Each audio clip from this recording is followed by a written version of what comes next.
Pada zaman dahulu, di negeri Antah Barantah, hiduplah sepasang suami istri yang sangat miskin, karena disumpahi oleh Batara Indra dan sangat dibenci oleh setiap kali mereka mengemis di pasar dan kampung. Mereka dipukuli dan diusir hingga ke hutan. Oleh karena itu, tinggallah sepasang suami istri itu di hutan dan memakan batang kayu dan buah-buahan. Setelah beberapa lama, istri si miskin hamil selama 3 bulan. Sang istri ingin sekali makan buah mangga yang ditanam di taman raja. Si miskin pun terketuk hatinya karena dahulu ia di keindaraan waktu menjadi raja, ia tidak ingin memiliki anak. Namun sekarang ia akan memiliki anak dan berkata, "Istriku, apa kamu ingin membunuhku? Apakah kamu tidak tahu tentang masa lalu kita? Jangan meminta sesuatu yang tidak bisa mengambil buah manglayang di taman raja." Istrinya mendengar perkataan suaminya itu, ia semakin menangis. Lalu suaminya berkata, Jangan menangis, aku akan mencarikan buah mangga itu dan memberikannya padamu." Istrinya pun berhenti menangis. Lalu si miskin pergi ke pasar mencari buah mangga. Setelah sampai di pedagang buah mangga, ia ragu untuk meminta buah mangga karena ia takut orang akan memukulinya. Pedagang buah mangga pun bertanya, "Hai miskin, apa yang kamu inginkan?" tanya pedagang buah. "Jika Tuhan mempunyai belas dan kasihan, berikanlah saya sebiji buah mangga yang sudah busuk," jawab si miskin. Orang yang berada di pasar pun menjadi iba karena mendengar kata-kata si miskin itu. Lalu orang yang berada di pasar tersebut memberikan si miskin buah mangga, makanan, dan bahkan pakaian serta buah-buahan lainnya. Si miskin pun heran karena biasanya ia diusir, dipukul hingga dilempar kayu dan batu. Setelah ia berpikir seperti itu dalam hatinya, ia pun pergi ke hutan untuk menemui istrinya. Teguh demi buah mangga, makanan, pakaian, dan beberapa buah-buahan. Kemudian istrinya menginjak-injak apa yang diperoleh si miskin tersebut sambil menceritakan apa yang terjadi. Istrinya pun menangis dan tidak mau makan jika buah mangga yang ditanam di taman raja dan berkata, "Biarkan saja aku mati," seru istri si miskin. Si miskin pun sangat terpukul melihat perbuatan istrinya.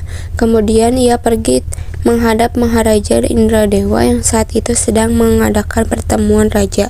Lalu ia masuk ke dalam dan baginda raja pun berkata, "Apa yang kamu mau?" tanya raja. Kemudian si miskin pun menjawab sambil bersujud, "Tuanku, ampunilah hamba. Hamba datang ke sini ingin meminta buah mangga yang sudah jatuh ke tanah, tuanku," jawab si miskin.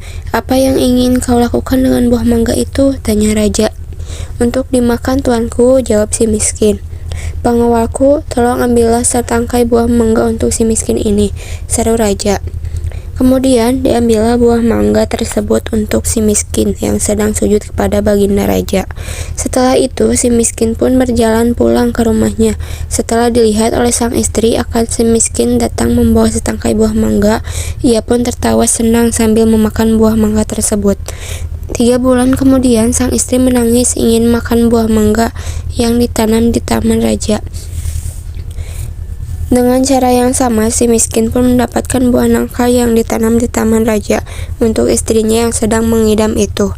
Selama istri si miskin hamil, banyak makanan, pakaian, beras, dan peralatan yang diberikan kepadanya pada waktu yang baik dan tepat. Pada malam hari 14 bulan itu bulan bersinar terang. Kemudian pada waktu itu juga istri si miskin melahirkan seorang anak laki-laki yang sangat baik. Dalam penampilan dan tampan anak itu diberi nama Mahakarma, yang artinya anak di dalam kesulitan.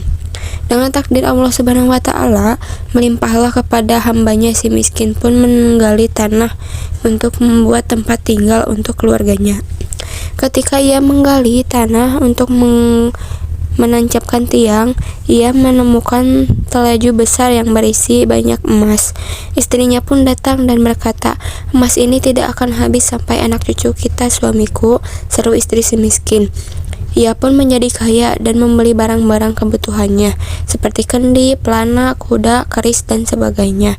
Setelah kembali dan membeli barang tersebut, ia mandi dengan jeruk nipis, menimang anaknya dan berseru, "Jika engkau sungguh-sungguh anak dewa yang ingin menerangkan wajah ayahanda ini, biarkan negeri di hutan ini menjadi negeri yang lengkap dengan kota dan istana, serta menteri rakyat dan semua raja-raja besar."